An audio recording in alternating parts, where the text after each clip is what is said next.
Your weekly horoscope with Jerry and Matt.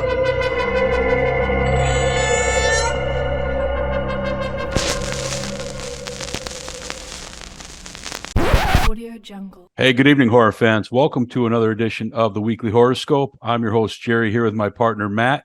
And this week we want to tackle what I think is a cool subject. In horror, we often have the directors are the superstars. You see covers of Fangoria where it's just listing, director after director, and they really are some of the icons of the industry. So what we wanted to do is take a horror master and look at one of their B-sides. And what we consider to be a B-side is one of their lesser known or more obscure movies that would be maybe not as popular or as well known. And we wanted to look at some of those. What do you think of this category, Matt? Yeah, I love it because I was kind of raised with like the B movie. I watched a lot of them growing up, and so that was kind of a lot of my introduction to the different flavors of horror movies. And everyone has their deep cuts, whether it's in comedy or film or music. You're always going to have a large number of creations that people made, and they're not as good as the best stuff that they have, obviously. So you're going to see like experimentations of trying different kinds of mediums when you're dealing with a lot of these movies. So you kind of see like in the early roots of a lot of these directors, they were trying to do different things and kind of work out their voice, and you often get mixed results. Some of them are good, some of them are bad. Yeah, very good. I love the reference to and you got to be a certain age to know what a B-side is. Back when music was released on singles on actual vinyl discs, there was what the studio thought was going to be the next big hit was the A-side, and then a more obscure track from the album was what they called the B-side. They just tucked it there, and you could flip it over. And some B-sides went on to become huge hits, but I like the reference, but I talking to some younger people from the digital age, they didn't really know the origin of what a B-side was. Yeah, I mean, I had actually always known what a B-side for a record was, but I never really put them together. But now it kind of makes sense now that you say it. Like, I think that's where the B movie terminology came from the record. Yeah, and lucky for me, I'm old enough to actually have had an A-side and a B-side in my hand and had to flip it over on the record player, which is sad. I remember when I was in college, we had I had a small record collection. It was kind of a hip thing, You'd have people over, they'd have like put a record on, Gotcha. It had that grainy sound to it. It was kind of cool. But then after a while, like you kind of like lose your interest in collecting those things. One thing I like about this category is when you start listing off the famous directors, the Tobe Hoopers, the Wes Cravens, the John Carpenters, the George Romeros, and the list goes on and on and on. This is a deep, deep category where, they all have some obscure and different films in their library that people wouldn't think of right away when they think of them. And this is really something you could dive into pretty often if you wanted to. Yeah, we could do a lot of these episodes. We could have it be like a recurring series because there's a lot of them out there. And then you have the newer directors too, who have a lot. And, like we'll get into one of them tonight. But like I said, everyone kind of has their starting point in their career where they were kind of trying to figure things out and work with different kinds of ideas. And like I said, some of them worked out, some of them didn't. Absolutely. Well, we're going to start with a movie from 1976 from Tobe Hooper called Eaten Alive. And this movie falls squarely between Texas Chainsaw Massacre. And then Tobe Hooper went on to direct the television adaptation of Stephen King's Salem's Lot. Then he did a movie called Fun House.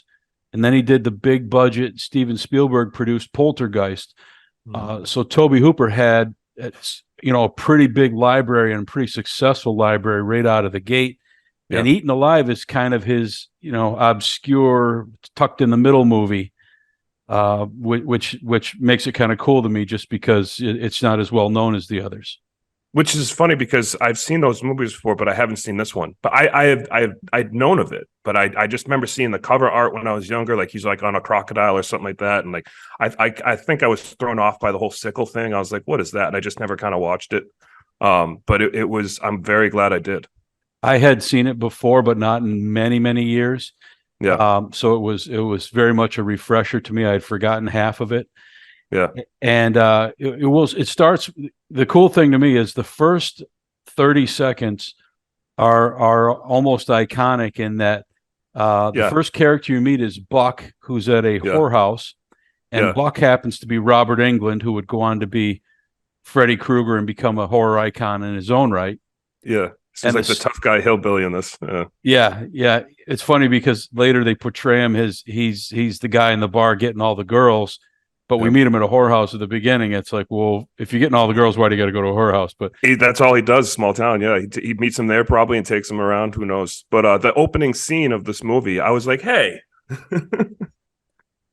yeah, but the then opening line. and then the Yeah, first thing he says yeah. is, "My name's Buck, and I'm here to fornicate." Except it rhymes with Right, his right, name, right.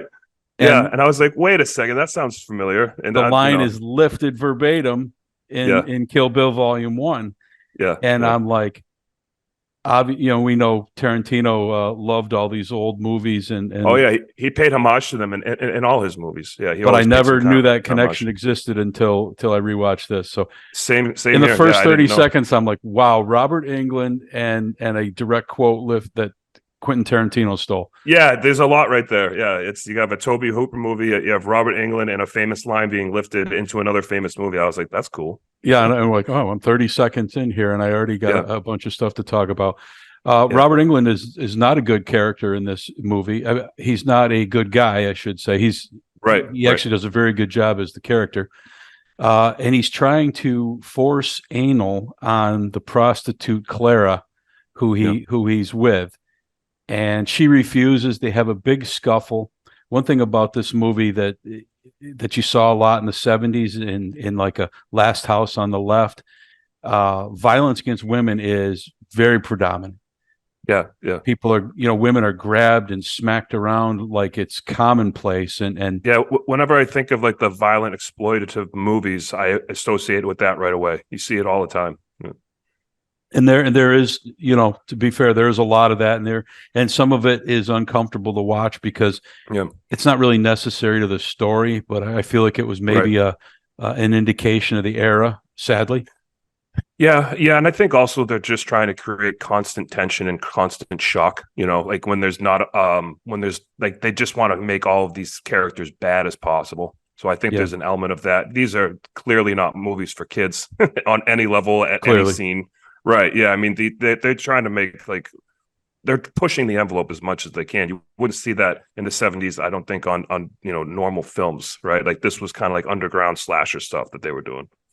Yeah, and it's funny that this is a follow up to Texas Chainsaw Massacre, and I went back and I was tracking Tobe Hooper's career and reading some things about him, and I read an original review of Texas Chainsaw Massacre that was a fairly positive review, but labeled the movie as blood soaked gore fest, Yep. which is common to people how they perceived Texas Chainsaw Massacre back then. Mm. But if you know the movie, you know that's completely false. There's very little blood or gore in Texas That's Chainsaw true. Yeah, Massacre. that's true. Yeah, they make it seem like the chainsaw is just cutting everyone's guts the whole time, and it's like that's actually not the depth of the film at all. The chainsaw touches the flesh once, and Yep. it's Leatherface's own leg when he falls chasing Yeah. Marilyn Burns. Yeah. Yeah. And there's just very little blood. It is just all perceived. Your mind fills this movie in to be this. So the point is, I think that's kind of the feel they were going for here was Mm-hmm. that same level of gruesomeness implied. And I loved it. This movie is murky and muddy and sweaty and claustrophobic and foggy and just swampy. Like it just has that whole feel to it. And I thought what they did with the cinematography was outstanding for 1976.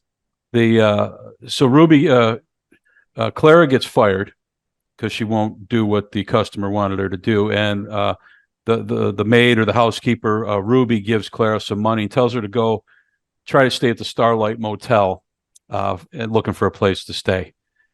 So she goes down there and she meets the deranged Judd, who is the owner and proprietor, and his hotel that we really only see in the dark is supposed to have a small zoo, but his prize that he shows her is his killer croc.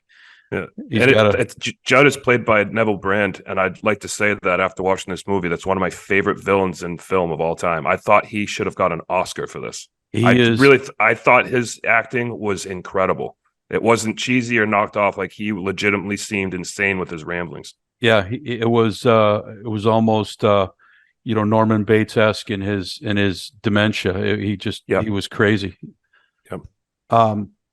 So he follows her upstairs, and right away he attacks her, rips her clothes off, and they start struggling. And together they both fall down the stairs.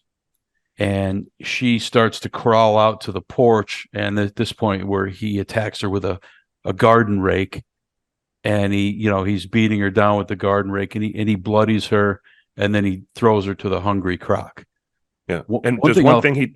Sorry, go ahead. Yep. I was going to say one thing I really liked of going back to the character of Judd. Whenever he kills someone in this movie, he first, like, it's almost like this schizophrenic thing happens. Like, he looks like horrified. Like, what happened? What did I just do? And then he slowly starts to go back into like this laughing mania. It's really good. The one thing I was going to point out is, and we'll see more of this, but this is not a giant croc. This isn't one of those movies with the 20-foot crocodile. Right. This is a normal sized crocodile. They show it only in glimpses. I think it's mechanical. It is probably didn't look that great from, but this thing eats nonstop. This is an insatiably hungry crocodile that is eating hundreds of pounds of meat in one night. Yeah, or if would oftentimes I know this because I watch too much Nature Channel stuff, but often like crocodiles and alligators will take stuff, submerge it, and they go and hide it, and they put it in like little burrows that they have, and they'll just store it there for later. So it's possible he's just doing that too. But he does say in the movie that he was like, "Man, this thing will eat anything." He says it over and over. Yeah. A family shows up at the hotel. The other thing is, this hotel looks like just ass. It looks like a haunted house. It looks like he paid an admission ticket to walk around in that thing. I wouldn't take my shoes off in them. No. Yeah. And this seemingly at the time normal family pulls up, and they have a daughter. It's Roy, Faye, and their daughter Angie. Yeah. They got a dog named Scooby, and it's Snoopy. It's Snoopy. Yeah. Oh, Snoopy. Yeah, I'm sorry, typo. Yeah, you're right. Dog's name is Snoopy, and they're going to stay there, which is just like a shocking decision. The young girl Angie's like looking around, and she finds a monkey cage, and inside it's part of Judd's zoo, but inside the monkey's dead, and she's like poking it with a stick, and she's telling the guy, "Hey, your monkey's dead." And he's like, "Huh, it happens." That's that. It was crazy that the dog's running around, and like nuzzles his way through a hole in the fence, and of course the croc eats it. Yeah. And now the girl's frantic, and she's crying and she's screaming, and Judd kind of ushers them inside, gets them to their room. And one thing I noticed, I read that Tobe Hooper did a lot of the score and the music for this movie, similar to the way John Carpenter did with Halloween.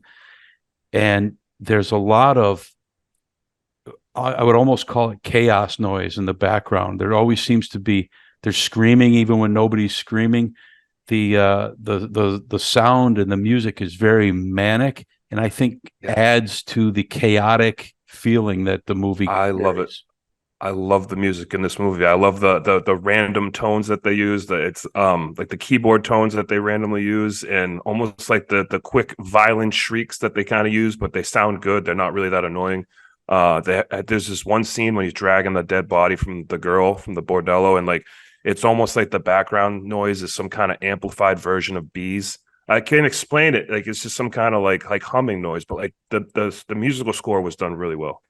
That's how it felt to me. Was every single thing was just to add to this sense of chaos and dread. That's how the music sounded through the whole thing. And not only that, and here's another really unique thing about the movie. Almost the entire time, you can hear just like Johnny Cash country music in the background, just like real soft and melody, like just kind of relaxing, like nothing's going on here, folks, just listening to some country music. And there's just all this chaos, like juxtaposed with these like electronic tones that they add in. And I thought it was just done beautifully. Yep, we get new arrivals at the hotel now. Harvey and Libby Wood arrive, and they are the father and the sister to the woman from the whorehouse, Clara, who's missing. And they go, they stop at the hotel, get rooms, and then they go into town to look for Clara. We go back to the family up in the room, and Roy is just acting crazy. He's just weirder than Judd. Yeah, and I'm like, what is going on with this guy? At one point, he starts barking, and of course, the little girl just lost her dog. She's upset, and he's just in a chair. I don't even actually have an explanation for why he was acting that way. He just was manic. Yeah, apparently, like at one point in the conversation, he just lost his job, and they're having marriage issues. Where she's like, he's like, what do you expect me to do? And she looks at him real like passive aggressively, like, I don't expect you to do anything at this point. Like, kind of saying like, you're a loser. This relationship's over. Just leave me and my daughter alone. And he's like, all right. And he decides to go I'll show you what kind of man I am. She's kind of like poking at his masculinity. So there's just a lot of unhealthy relationship issues going on, and they just show it in a really colorful way. Yeah, it's clear. That's how I interpreted it. No, yeah, it's clear from the beginning that there's issues there for sure. So after he starts barking, he decides he's going to go down, goes to the trunk of his car and gets out a shotgun, and he's going to kill the croc. Like that'll redeem him in his family's eyes. We're not going to leave. We're just we're going to kill it. Yeah. So Judd obviously won't allow this. So they scuffle. He shoots Judd in the foot, but Judd attacks him with his scythe and cuts him. And while he's laying there bleeding, the croc breaks through the wooden fence and grabs Roy and pulls him into the water and eats him or stores him, whatever he does, but he's gone. Yeah. And at the time we think, well, Judd must be hurt because he just got shot in the leg or the foot. And then he goes inside and it's a wooden leg, and he's just got some scarring on it from the buckshot that came out of the shotgun. Yeah, and he's got a mannequin in his room, just a real creepy room. He's just the whole character's there. Upstairs, Faye is drawing a bath, which is she pulled back the curtain, and I'm like, no way you're getting in that tub. I wouldn't have taken off my shoes in this place. I would have like, she's taking a bath, like. And Faye is played by Marilyn Burns. So talk about your famous horror icons, the final girl from Chainsaw Massacre. She's getting attacked by the hillbillies again. Yeah. She's I know how to handle this. I'll be fine. At least this time I have a bath. Yeah, well, she puts her feet in, and she's actually still dressed, which is fine. But Judd comes in and attacks her, and basically wraps her up in the shower curtain. And this is where he's just smacking her around repeatedly, and it's just like, okay. And then the daughter walks in. Yeah, she sees what's happening, and she runs off screaming. And so Judd takes Faye and he ties her to a bed. He's got her, bound up to a bed in a room by herself, and goes after Angie, who is crawled under the porch and is hiding in a place where Judd can't get to her. So that's what's going on at the hotel. It's madness. It's turning into a madhouse. Yeah. Back in town, we see Harvey and Libby meet with the town sheriff. And they start asking questions, and Harvey's pretty aggressive about wanting to get to the bottom of his missing daughter. Yeah, the sheriff's so nonchalant about it. He's like, yeah, we'll just go back and we'll take care of this in the morning. He's like, no, what are you talking about? I'm taking care of this now. You're the police. And he's like, all right. And then he does. So they all go to Miss Hattie's, which is the whorehouse. At this point in the movie, I'm like, there's a nagging suspicion. I'm like, wait, is the whole town in on this? Like, is the sheriff a bad guy? And you start really getting start asking questions. Yeah. Everybody's covering for each other. They all have their dark secrets. Mm-hmm. So they go to Miss Hattie's, and they get in and they meet Miss Hattie, and she claims she's never seen the girl before, and they leave. And really, nothing comes of it. It's kind of a dead end for them. So Harvey's going to go back to the Starlight. Oh, and when she shuts the door when they leave, she's like, bunch of fools. Like, she plays real stupid when they're there, and then she calls them fools. Yeah, I was like, they're a bunch of crazy people in this town. Yeah, for sure. Harvey's going back to the Starlight, and the sheriff and Libby are going out to get something to eat together, which struck me as peculiar, but okay. Yeah, the whole thing's peculiar at this point, right? So Yeah. Harvey gets back and he hears Angie yelling under the porch, and he goes to check on her. And Judd takes his trusty scythe and he puts it through his neck, and that was kind of a cool effect. yeah, It's in yeah. one side and out the other, and he's kind of running him by the handle, like moving him around by the scythe through his I neck. thought he was trying to get it out, and then it was just like this brutal thing that was going on, and I don't know that. Yeah, I don't know what was going on, but it was he was pulling on it for sure, like a tug of war with the man's bloody neck. Yeah, and like you said, it was a really cool. That's like a costume you'd see. You know what I mean? Like it kind of went through both sides. Like it's cool. Yeah, well, he finally gets it. He gets him down into the water, and the croc comes and takes him, and then he finally gets it out, and now he's gone. Harvey's gone now. It was like a fork, and he was feeding the croc, and he just took it off the fork. Yeah, yeah. It was crazy. Yeah. So the sheriff and Libby, they go to a local pub where they're looking for something to eat, and of course Buck is in there, and he's causing problems. He's just being rowdy and being obnoxious. It was actually more or less his friend, to be honest. It really was, but yeah, he comes up to like, I want you out of this bar, and he's just standing there when he comes in, like, I'm not even doing anything. Yeah. But the sheriff makes Buck leave, and the girl goes with him, and according to the write-up, it's an underage girl, although I don't know how you wouldn't really know that from watching the movie. Yeah, but he says it. He's like, what's she doing? Drinking? She's not drinking Coca-Cola, and she like hides the beer. So it's insinuated. Yeah, and the drinking age was different back in the 70s also, too. It was 19, wasn't it? Or 18? I think it was 18, but yeah. So, yeah, that's a good point. So they leave, and, of course, they head to the motel. So they go into the Starlight, and they get a room, and Buck and Judd have a, like, antagonistic relationship where every time he shows up, Judd's, like, angry and wants him to leave. Yeah, get off the property. Yeah. But Buck does what he wants, so they go into a room so they can fool around. But and this is where some of that they're playing that old style Johnny Cash, Hank Williams type of music, and but Buck he's hearing these noises, and he ends up hearing Angie calling for help from under the porch, and he hears Faye upstairs. He doesn't know what it is, but she's thrashing the bed around like mad, making all kinds of noise. So he can't really concentrate on what he's there for. So he goes to investigate. And while he's outside looking, what's going on, what's under the porch here, Judd comes from behind, pushes Buck into the water, and Buck struggles with the croc for a few minutes, but then ultimately he's gone too. The girl he's with takes this opportunity. She runs out of the room screaming, and Judd chases her into the woods, but she manages to come out the other side to a road. She's like wearing like just a shirt and her underwear, and a car picks her up immediately. Yeah.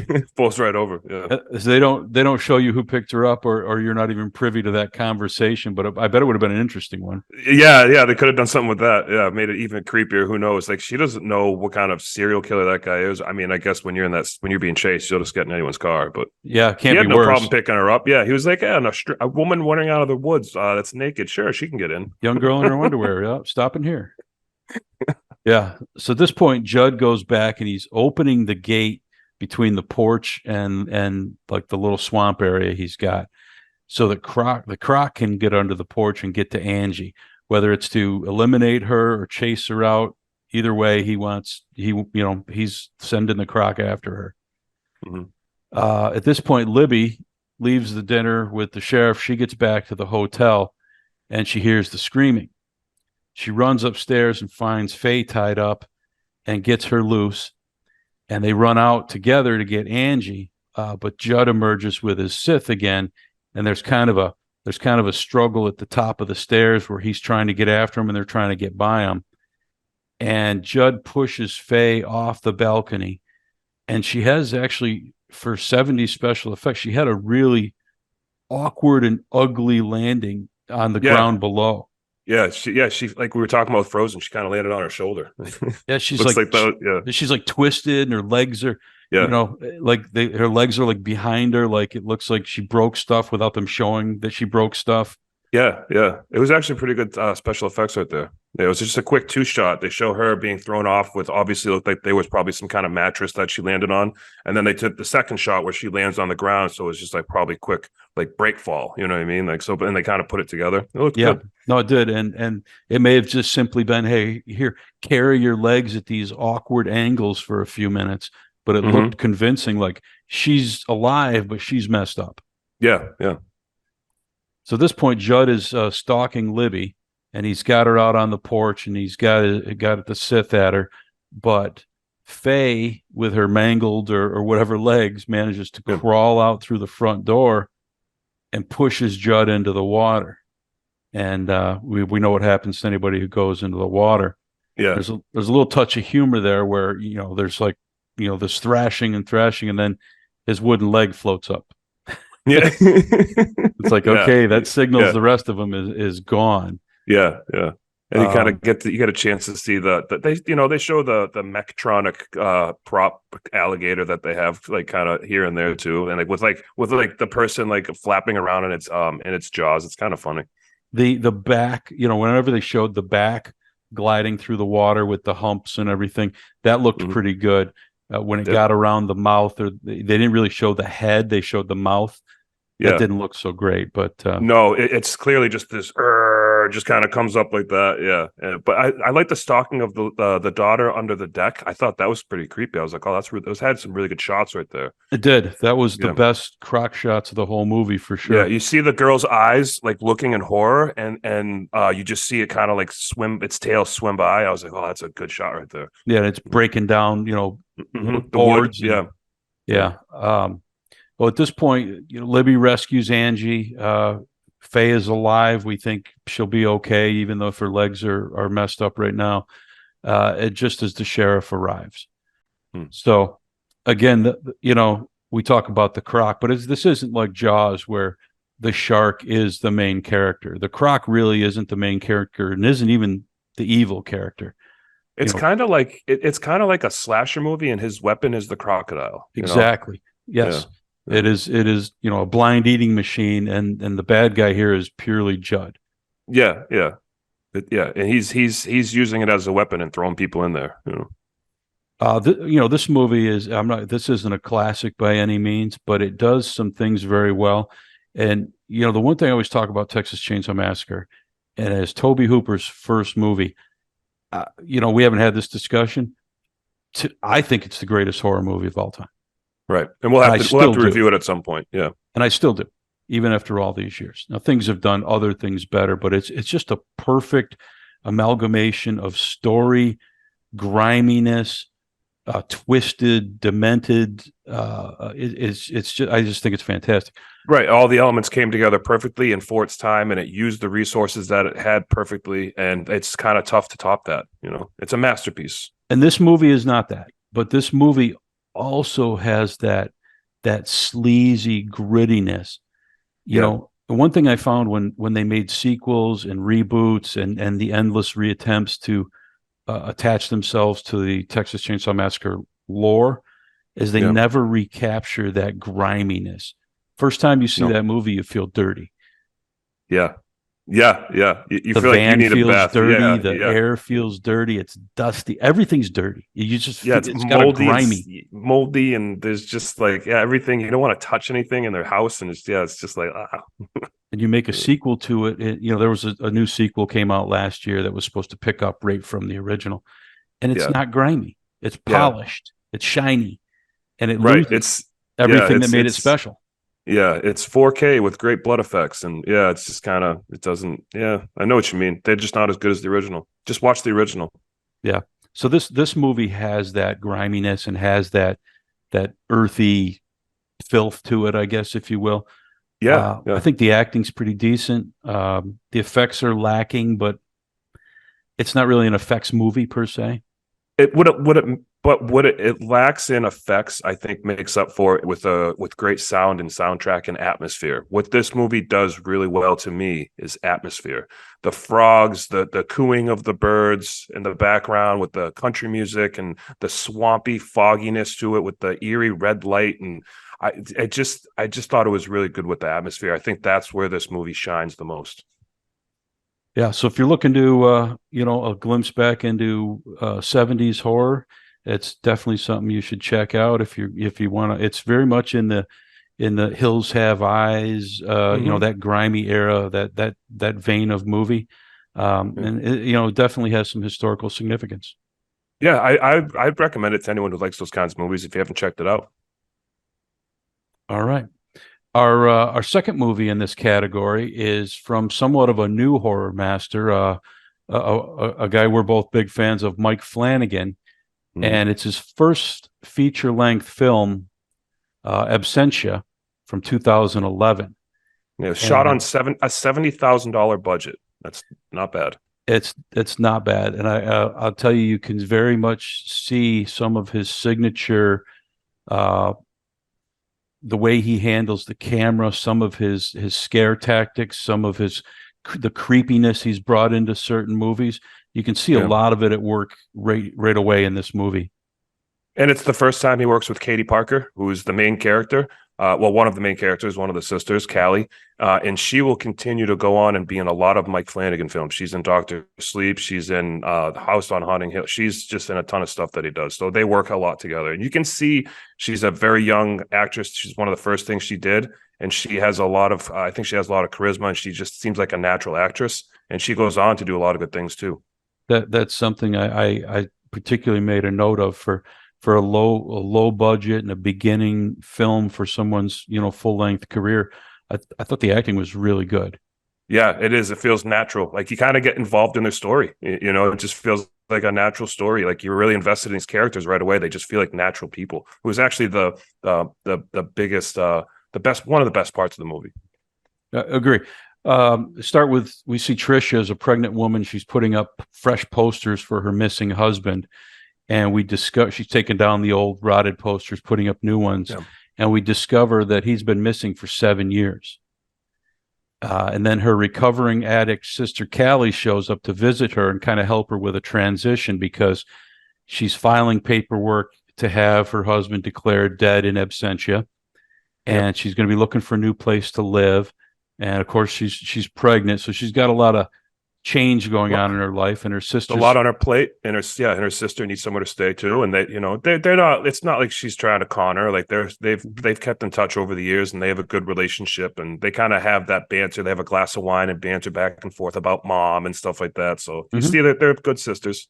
Yeah, and Callie's kind of on the recovery from some issues she's had. They talked about she's been all over. She lived in her car, and you get the impression through conversation that she's really bottomed out and is on the rebound, hopefully.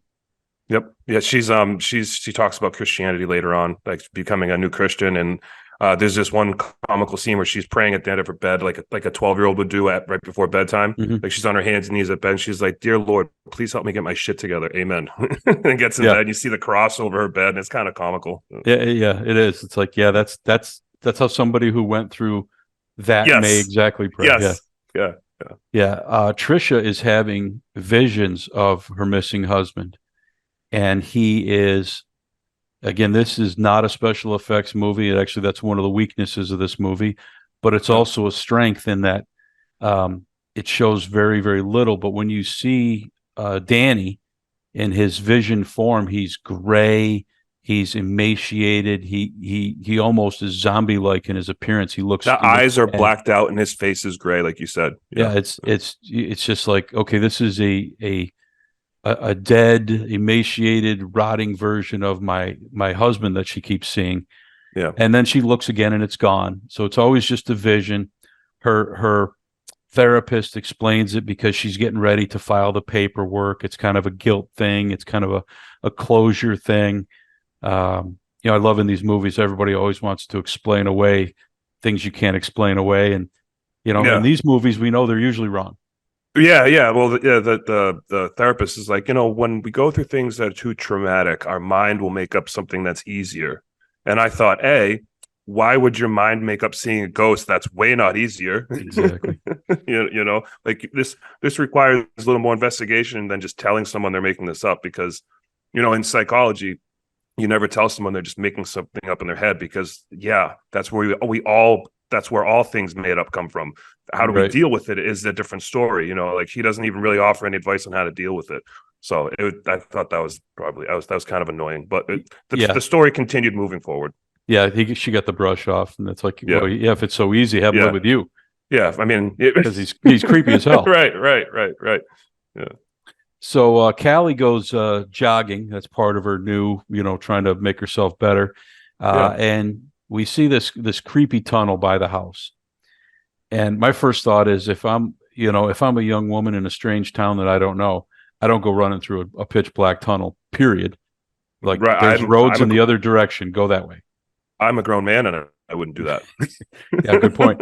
But she runs through the tunnel, and on her, she comes back, and on her way back, she sees a scrawny man laying against the side of the tunnel, and he gives you very much the same vibe as Danny, in that he's very thin, he's very gray, he looks emaciated. He looks like a corpse. I thought he was a corpse. Yeah. And he says he's shocked that she can see him, which was kind of like, oh, okay, this is interesting. And then he asks her if she wants to make a trade, and she runs away, and her thought is, this poor man. So that night at dinner, they make some extra, and she takes a container of food back to the tunnel, thinking she's helping a homeless man who's starving. Yeah. She's like, it's this new Christian thing I'm doing, which was I thought was interesting, because they don't directly imply this. But that's a thing they do in AA, is like, as part of the 12 steps, is you have to like start making amends and helping other people. Mm-hmm. Right. And so she's a recovering addict, and she's trying to make amends, part of her AA, and help this guy. Like, that's the reason for doing it. So it kind of helps. It ties the story in a little bit. Yeah. No, and it made perfect sense. It fit her character. Mm-hmm. When she gets back there, the man is not there anymore, but she leaves the food. And, back home, she starts to hear this chirping noise around the house. And Trisha's the visions are getting worse and worse with Danny. They're continuing. They're becoming very nightmarish. There's one where he's over her in bed, and he's like reaching into her pregnant stomach. Yeah, and I wrote paralysis demon, like, you have those like sleep paralysis demons. Yeah, it was like something like that in my notes. Yeah. So it's getting worse. And with that night, when Callie goes to open her covers, her bed is filled with all these trinkets. Yeah. And you go back to, your first thought is, the thing in the tunnel wanted to make a trade. Yeah. So if now you're really paying attention at this point in the movie, you're like, what is going on here? There's the dots are starting to connect in a very obscure way. So they call the cops, and they come, and they say, in the whole neighborhood, there's been a bunch of missing items from houses in the area. And through this line of inquiry, we get our first glimpse into that there might be a relationship between Trisha and this detective Mallory, who's on the case. He starts to say, hey, I've been telling you need to leave this area. It's not safe, because her husband's been missing 7 years, and they don't address, where the baby's from. So right. And it's kind of obvious, like, right away, that they have this relationship, that something's going on. Yeah. So that kind of gives us, a little more depth to his investigation, but, they kind of, they take a statement, and they kind of, it kind of goes nowhere. The next day, Trisha gets the death certificate in the mail, and she's a little depressed, and she's still seeing hits her. visions. Yeah, the reality hits her. Yeah. It's something everyone can relate to when a certain reality hits you, when it's on paper. Like, you feel like you're failing a class, and you're like, I feel like I could be doing better, and then you get your report card, and you see that D, and you're just like, oh no, you know what I mean? Like, when you see something like that, it just hits you.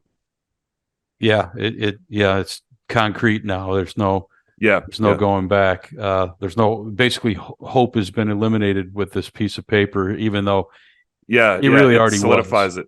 Yeah. Right. Yeah. And Callie's pushing her to find a new place to live. And at this point, there's, it's come full out that Detective Mallory has been helping Trisha through the process, and that he's the father of the unborn baby. So all that's really come completely out in the open at this point. Mm-hmm. So now that it's out, they decide to go on a date together, and an actual real live date out in front of people. So they leave the house, And as they're walking down the street, Trisha sees another vision of Danny, Yeah. and she thinks it's a vision. Yeah. So she like freezes up and doesn't want to look, Yeah. Except Detective Mallory sees him too. Yeah. And he's like, hey. He's like, you all right? And then he's really there. And he Yeah. looks just like he looked in the visions. He looks terrible. Yeah. He's like in scruffy, bloody clothes and just looks like a zombie. Yeah. He looks, if he laid down, somebody throw dirt on him. he looks that bad. Yeah. So he's really is there though. They can both see him. They pick him up. He's a physical presence. And they take him to the hospital, and he's thin and he's pale. He just looks awful. And he makes the statement that the guy in the tunnel made, that I'm really surprised that you guys can see me. Yeah. Yeah. So now your interest is piqued again. You're like, all right, what's going on with this they can see me thing? Yeah. And his only explanation, like, where have you been, is that he was underneath the whole time. Yeah. Gives you a Stranger Things kind of vibe, Yeah, yeah. He just whispers underneath, like the no one knows what that means, and he kind of like passes out like before they can get answers. And this guy's been traumatized apparently for 7 years, and they're just like detectives are just grilling him. We don't believe you, and I'm like, you guys are making this worse. Yeah, especially Yeah. well. And Where's that psychologist? Yeah, don't worry about it. Everything's fine. Yeah. They release him from the hospital and they send him back home. And as they go out, as they get out of the vehicle and they're going in the house, he looks over and he sees the tunnel, and he wets himself. Yeah, yeah. And they're like, okay, it's all right, it's all right. They didn't make the connection. As the viewer, we see that he's looking over the tunnel before this happened. They didn't really see that. They have no idea. Yeah. So they put him to bed, and the cops come to interview him. And when they get there, they find him huddling in the corner crying. And they're grilling him. They're like grilling him so hard. And Trisha also gets upset with him. And, and you can empathize from her situation. Like, I've been going through hell for 7 years. Where were you? Yeah.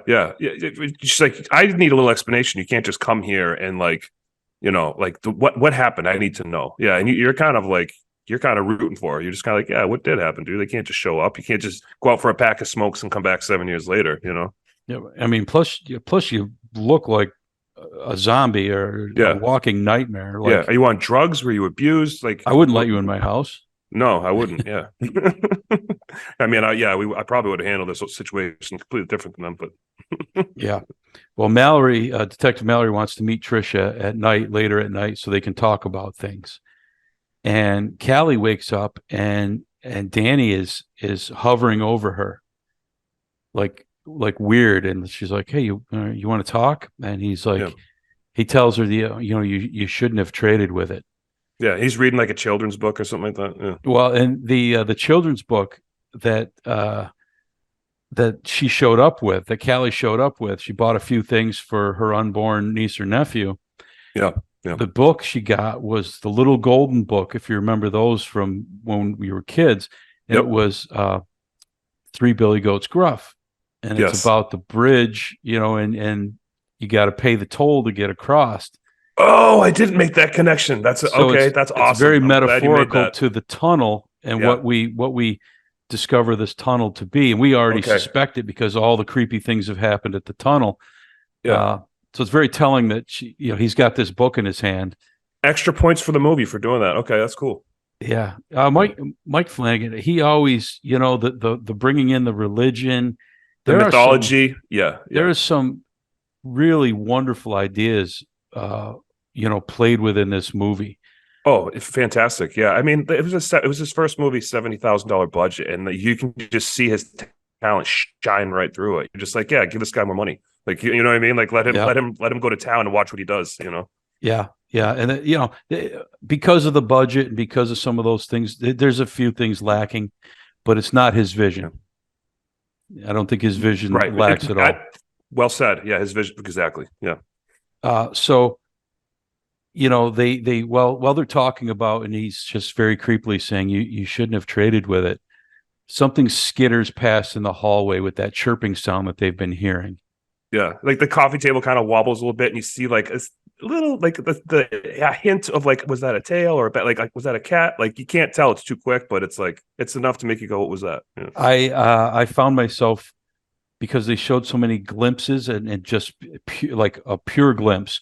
I Yeah. found myself freeze framing and moving frame by frame, and you still can't see You anything. can't see it; they won't give it to you. You're right, right. I did that There's for a couple nothing to things. give. Yeah. I did that a couple times too. I was trying to catch it, and I was like, "Nope, they're not going to give it to me." I was like, "All right, kudos, well played."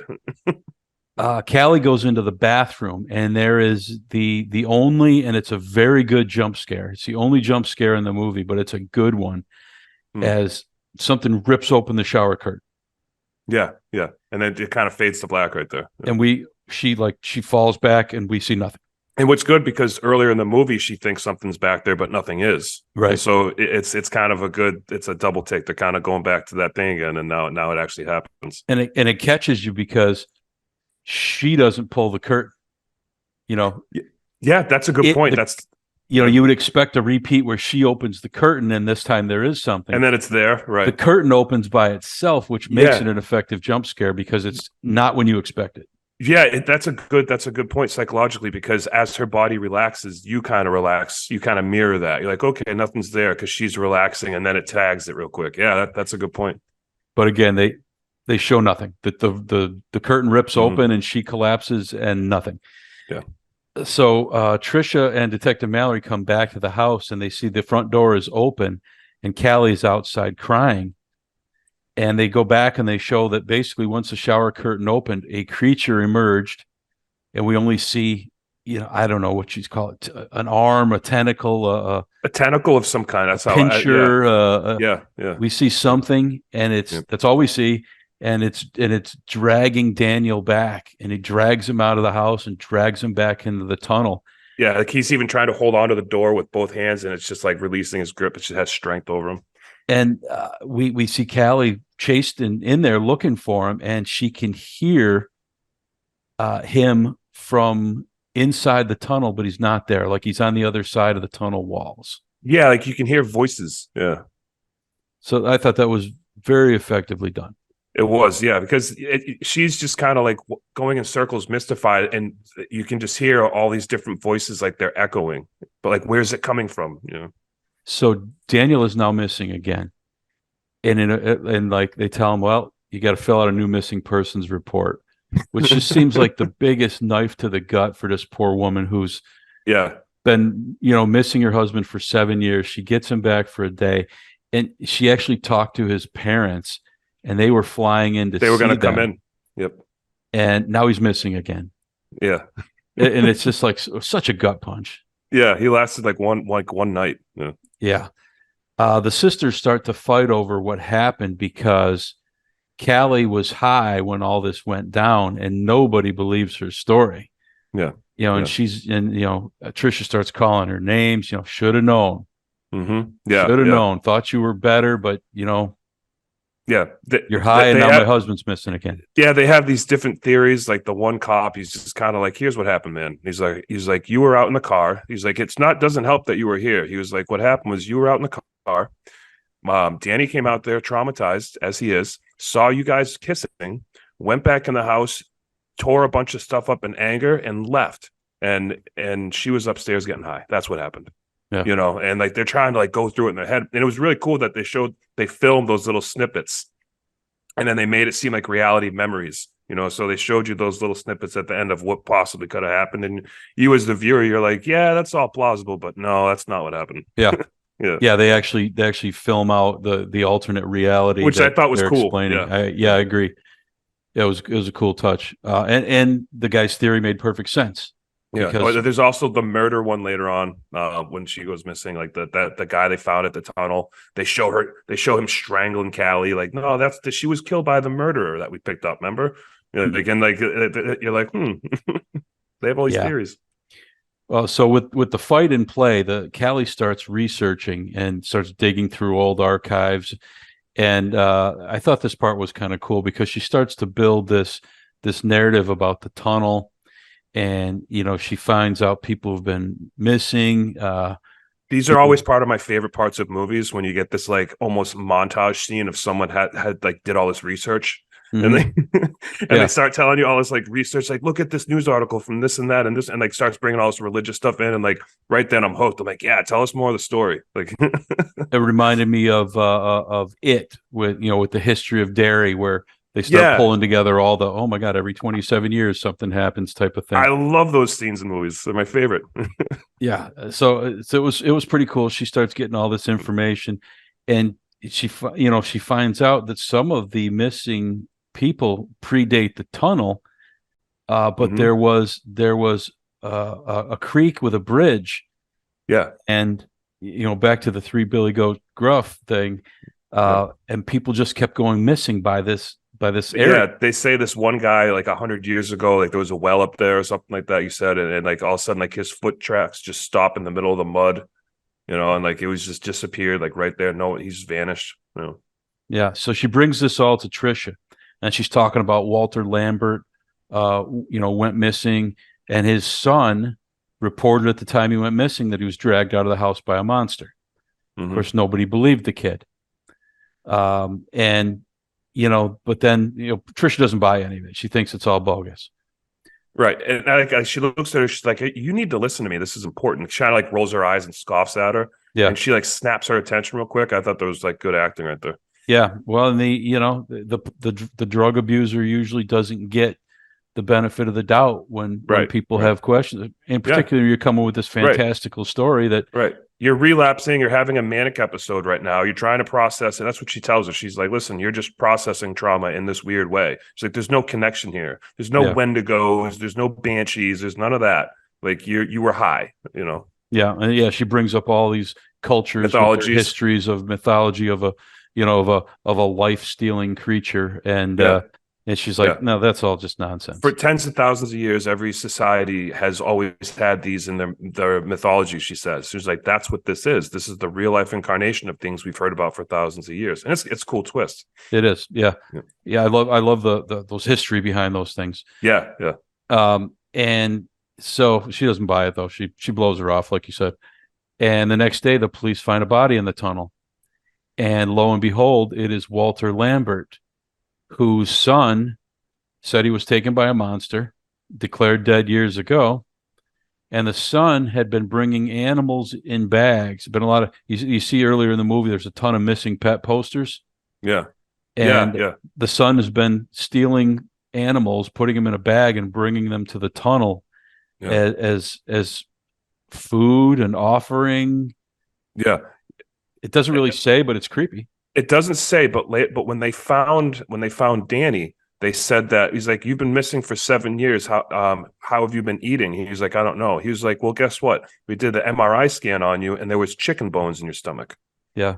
So this thing feeds them, you know what I mean? And it's feeding them bones and full animals. It's probably just shoving it down their mouth, and you know what I mean? So like puppy bones, chicken bones, like that's, who knows? It's implied. That's all. That's it. Yeah. And it's actually creepier that they don't explain it. Right. You have to leave it to your crazy imagination. Callie runs out and realizes that's the man she was talking to in the tunnel that she brought food for. Mm-hmm. So this is all making sense in her mind. Yeah. Which tells me I need to get the hell out of that area and get to the other side of town. Like, it's never go near another tunnel again. But they don't, of course. Nobody ever leaves. No, they go full Scooby-Doo. They're going to investigate. So that night, both sisters hear a chirping noise. And next thing you know, Callie shows up at the police station saying that Trisha's missing and she was taken into the tunnel. Yeah, and her hands are shaking. She's trying to have a cigarette. Her hands are shaking, and like she looks messed up. Yep. And again, probably budgetary restraints, but they don't show Trisha being taken into the tunnel. You just see the effect on Callie, and from all the things you've seen in this movie that this is legit. So it's a cool, it's a cool way that you don't have to show it, and you don't have to try to do special effects and do all this stuff, but it's actually even creepier by not showing it. Which is it's cool. less is more. It's less is more. It's one of those less is more things, which I'm a fan of. So this would have fit that category perfectly in my mind. Absolutely. Yeah. I'd actually thought about it. And of course, in a somewhat ironic twist, they tell her, okay, well, you need to fill out a missing persons report. It's like, oh my God, I'm sick of hearing this missing persons report. Yeah. And also the detective that was dating her, I think his name's Mallory. Yeah, Even he's Detective kind of Mallory. like, yeah, he's just kind of like, he's like, yeah, I heard about you. Like, she told me plenty about you. Of course, you show up and all this starts happening. And he's immediately blaming her. And Right. she's like manic. Yeah. Yeah. Absolutely. And you're an easy scapegoat when you bring that stuff into somebody's life, I guess. Mm-hmm.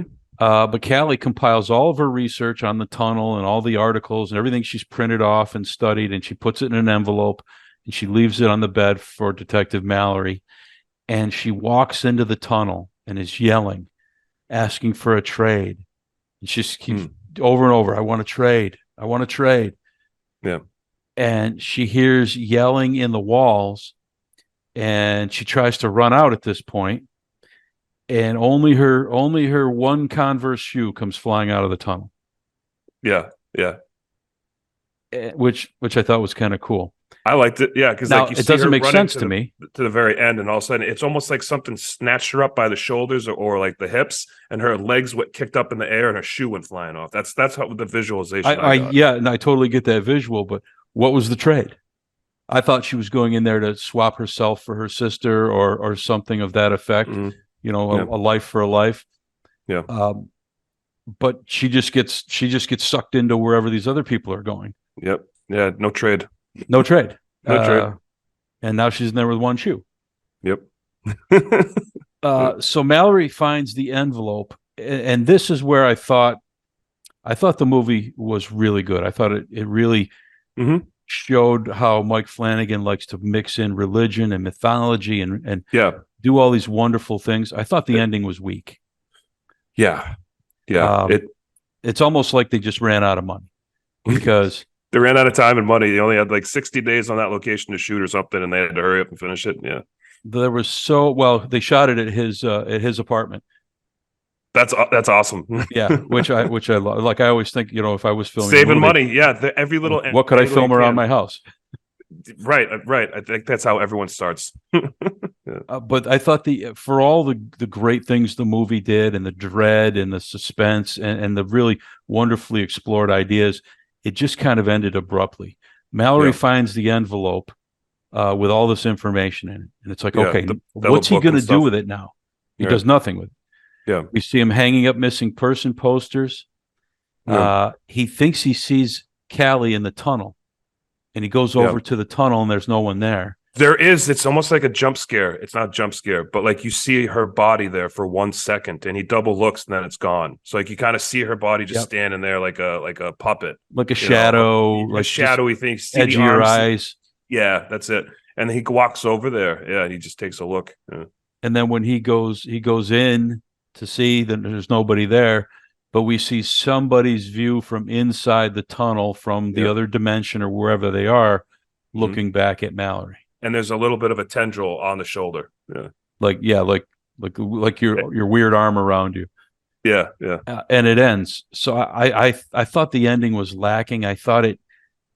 And it's a little anticlimactic for sure. Yeah. I don't know if it was trying to set up a sequel or if they just ran out of money, but the fact that Mallory doesn't do anything with the information, the fact that the trade wasn't a trade, there was no that dynamic exchange or battle of wills, that's what I was expecting. Yeah.